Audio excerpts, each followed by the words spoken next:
and I am having to double check my setup at the moment, but this is day 100, and for those that don't already know, that red number up above indicates that this is a blood moon day, one of those days where zombies can always find you. They will come out of the woodwork, and they really just attempt to end your playthrough at that point. Now, I need to finish setting up. I ran into some difficulties broadcasting this just a minute ago. I'm going to see if at this point this is now broadcasting. There we go. I need just a minute to finish setup. And here's... Yeah, there we go. That's working much better at this point. Okay, I had to be in the game itself proper. Now, this is a 24/7 server that I have named HostelZ, capital H-O-S-T-E-L, capital Z. And this is a world seed, actually, which means you would be able to put this into your own game under the random world generator. It's called HostelZ, H-O-S-T-E-L, capital Z. And the map size, I believe, is 8192. 8192. And one of my friends, one of my players last night mentioned that day 100 is a blood moon, is one of those days where the zombies are just going to try and come out of the woodwork and end your playthrough. And specifically, it's day 100, which is not a multiple of 7, but specifically, as it happened to be, I set the blood moons to be random on this server, which you can easily do. And as such, I have broadcast about day 1 before. I'm going to simply broadcast about setting up for this day 100 blood moon in this case. Going to show some of the advanced options that you can get into once you've actually been playing the game for a bit. This is what some might refer to as a corridor base, specifically, where the zombies think, not just zombies, but as zombies and animals, they think they'll be able to get to you. And you can actually set this up with a thin pole, for example. The hatches mostly keep things out, not entirely. And if you really wanted to, you could attempt to bars as well, but you need to be able to interact outwards as well as keeping the zombies off of you. You really could simply sit back here and let the zombies fall down, but in any case, even if I pause, by the way, even if I pause, it should be noticed that the timer keeps going. I have set this up with a server service, and so there is no pausing unless everyone is off a server, at which point if everyone leaves a server, then time will pause. But in this case, literally when 2200 hits is when the blood moon officially starts. So there'll be a warning at 1800, and this particular broadcast is really just supposed to be an indication of, I believe I can find the information under here, but a permadeath run in this. Deaths, right there, deaths, 0. Okay. This is also built as a collaborative PvE server, effectively. Player kills, 0. Like, this is to indicate that, yes, if you ever play this particular game, a permadeath run is very, very viable. So some of the advanced tips. First of all, and we don't even have the latest setup. Campfires. For campfires, you also want to be able to get, you absolutely need, one of the first tools you need is a campfire. You absolutely need a cooking pot. Cooking grills encouraged. The beaker helps, I believe, with making glue, for example, in a campfire. Forge, another staple that's needed in 7 Days to Die. You kind of want to get this going as early as possible to be able to make yourself a beginner cooking pot for the campfire. This helps you make better food quicker, as it were. The chemistry station I have indeed built at this point. This will make not only glue, but especially, and again, these are more advanced tips for 7 Days to Die, gunpowder, gas cans especially. Stacks of these things eventually, if you can get them. You're going to want to have you're going to need gas cans later. You're going to need glue. You're going to need gas cans. This is a special type of corn known as super corn, for example. I believe it is still the most profitable crop, as it were. You may notice, and a friend of mine named this strawberry. You can actually pick up robotic drones. I will say, again, if you're playing 7 Days to Die, when it comes to stats, there are about 2, maybe 3 weapons for each type of attribute. Here under perception, for example, I believe it's rifles and spears. Strength, I believe, is shotguns and hammers and clubs. Fortitude is actually punching and machine guns. Agility is handguns, knives, and archery. And then arguably the hardest but long-term, I personally think it's the most rewarding, is intellect, which is the stun baton that you see me wielding, as well as multiple robot turrets. And the strawberry here, the robot, is also one that I built. I won't go into all of the details, and actually I want that one there and that one there. Again, this particular stream is about setting up and passing on seeds of wisdom with regard to playing 7 Days to Die permadeath style, as it were.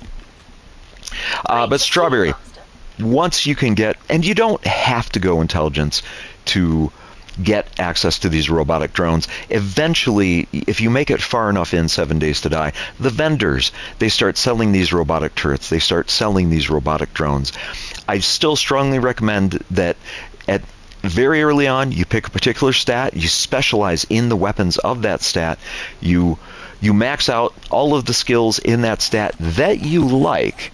In my case, again, this happens to be intelligence. And then after you get one set of stats, the general stats, it's up to you. I suggest whatever your favorite armor is, go with that. I also picked up cooking and farming effectively, and lucky looter for those people that like looting. And once you've got your first set of stats, then start working on a second set of stats. Like you may notice my agility in this case is 10. But specifically, I'm using a bow. This is an SMG, but that counts as a handgun effectively. This is an intellect weapon. These two are agility weapons. They're my favorites. So that's kind of my second choice when it comes to the skill trees. But I strongly suggest, like, pick, and it doesn't have to be intellect. Pick one of these skill trees and run with it. Find a couple of weapons you like, hopefully in the same skill tree, and run with them. I will say, with intelligence, really hard at the start to be going with intelligence, but then eventually it was paying off, as it were. So, in any case, also advanced tips. A dew collector, especially with the dew collector, first of all, get it off the ground. I suggest when you're dealing with these zombies, have stuff off of the ground. The dew collector can actually, and once you improve it all the way, the dew collector can be making, you put empty glass jars in here, you get pure water, normal water out of here. It's not murky water anymore. If you just build the collector itself, you get murky water.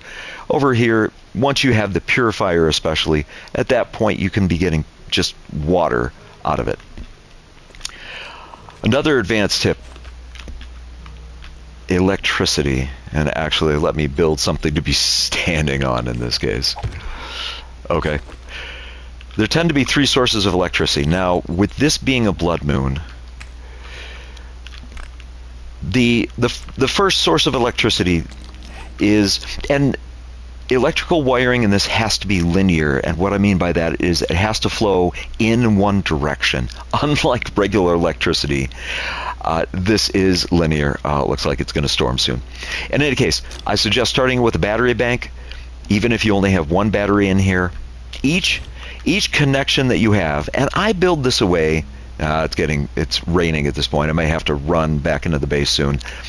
And also, I want to leave some time for when my friends, to give my friends a chance to play this later, to actually do the blood moon itself. But in 7 Days to Die, when it comes to electricity, first of all, things has to progress linearly.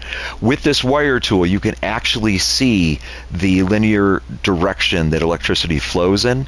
Now, battery bank, I highly recommend doing this. This is kind of, it may be your initial Start, and batteries will burn out eventually, but start with a battery bank. And then my next suggestion actually is this generator bank. It takes gasoline.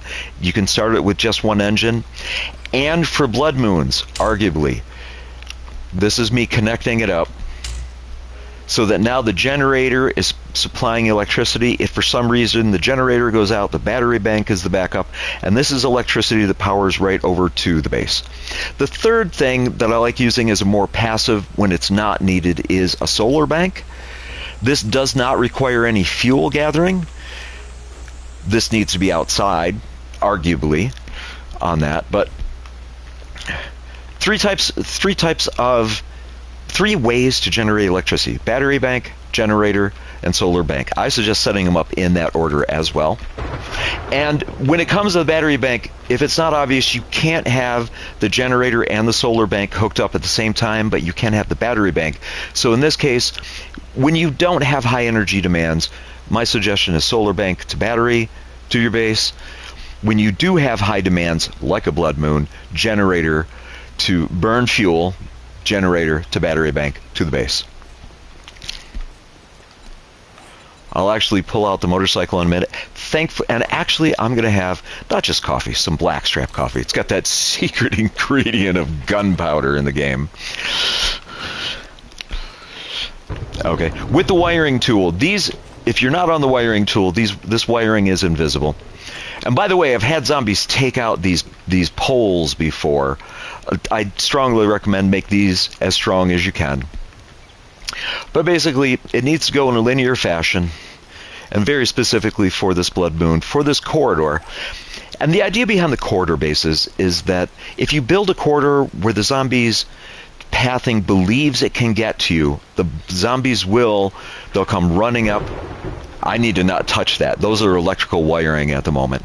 But the electrical wiring will zap the zombies, but it won't stop their pathing. They think they can get all the way across that pole to the people in the base. That's why this is a corridor base. Now, in this case, what normally happens, assuming they make it past the electrical tripwires, in this case, that's what these are. These are electrical tripwires, effectively. They fall down here. Now, for a blood moon, and again, this is a day 100 blood moon. This is going to be, they have orange and blue radiation zombies now. But on day 100, you need to be having something that, oh, I haven't even turned this on yet. Oh, and I've disconnected it from the switch upstairs. Before I get to that, I'm very distracted. I'm throwing a lot of seeds of wisdom at once. But the idea is, when you're building things, you need to build them linearly. You have to build them in order, as it were. So what I'm doing is setting this up to go there, and from this to go here. And now, when the zombies think that they can reach us, if they make it through the electric wiring, and then they fall down, they are about to have a really bad day in a bit. Okay, I did disconnect from the switch that I have up here. And this wiring tool can actually reach a good distance. So in this case, I have a switch that literally, for the safety of everyone, I have this normally set to off. Right now when it says switch light on, that's what I do to activate it.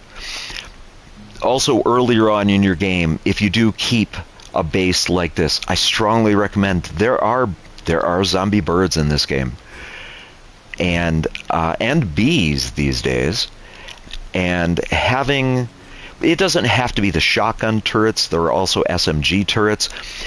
An important thing of note is you must use only standard ammunition in these. Again, for the turrets, both type of turrets can only use standard ammunition, but these are a way to protect the roof of your base when on a blood moon, zombie birds or bees come attacking the rooftop. I haven't seen the bees on the rooftop, but the birds absolutely more so on that. I haven't even turned all of this on yet. It's probably obvious. I again, this is day 100. This is not a basic crossbow. This is a crossbow that will burn zombies, for example. These are armor-piercing bullets on this submachine gun. The stun, I like the stun baton, and the reason I like getting this, part of the reason I choose intelligence first is the stun baton has built-in crowd control. Very specifically has something called a repulsor mod that and these days, with intelligence mastery, after just 2 hits, you can knock a whole crowd of zombies away from you. Arguably more important than just finishing off a zombie one at a time. So, it's already 13:48. I need to be wrapping this up soon to actually show what this might be like once it's powered on. Okay, I do not want to fall down into that, but you can see where the blades are going. You can see the wiring. It doesn't light up in this case. I'm not on this part, but the wires are active. And more importantly, with one switch, blades, wiring, and auto turrets in this case.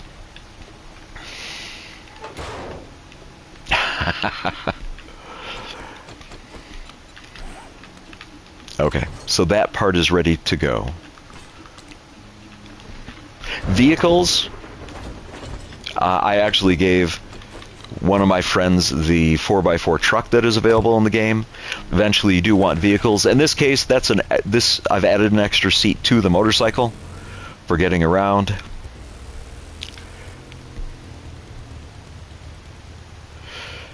Any longtime players of 7 Days to Die already know what type of outfit I'm wearing. Yes, it is maxed out. It helps prevent infection completely, which can be a huge killer in the game. It's not always zombies that kill you. Sometimes it's the infections, and or maybe they break your limbs, for example, or they cause you to bleed out. Like, a lot of ways you need to be careful in this game. And actually, before I grab that, last but not least, I highly recommend a nail gun. You can tell this is day 100. This is, like, that's concrete. There's this. A lot of people will be using steel. I don't necessarily like using steel this early.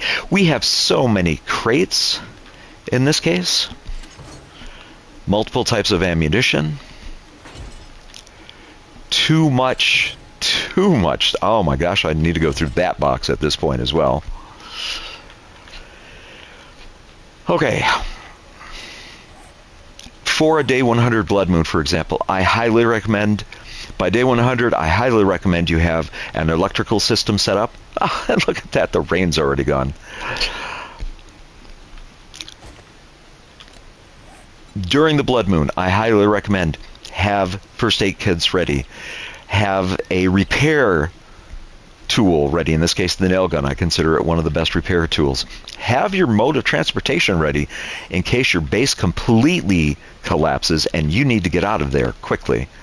All systems go. I do actually, for the robotic drone, I actually keep not only standard repair kits, but deal with broken legs, deal with sprained legs, deal with fatigue, painkillers for if I'm given a concussion. There are so many ways that zombies can hurt you in this game. For basic healing, and then just in case, especially because bleeding can happen fast, a full first aid kit for that. Okay, so in this case,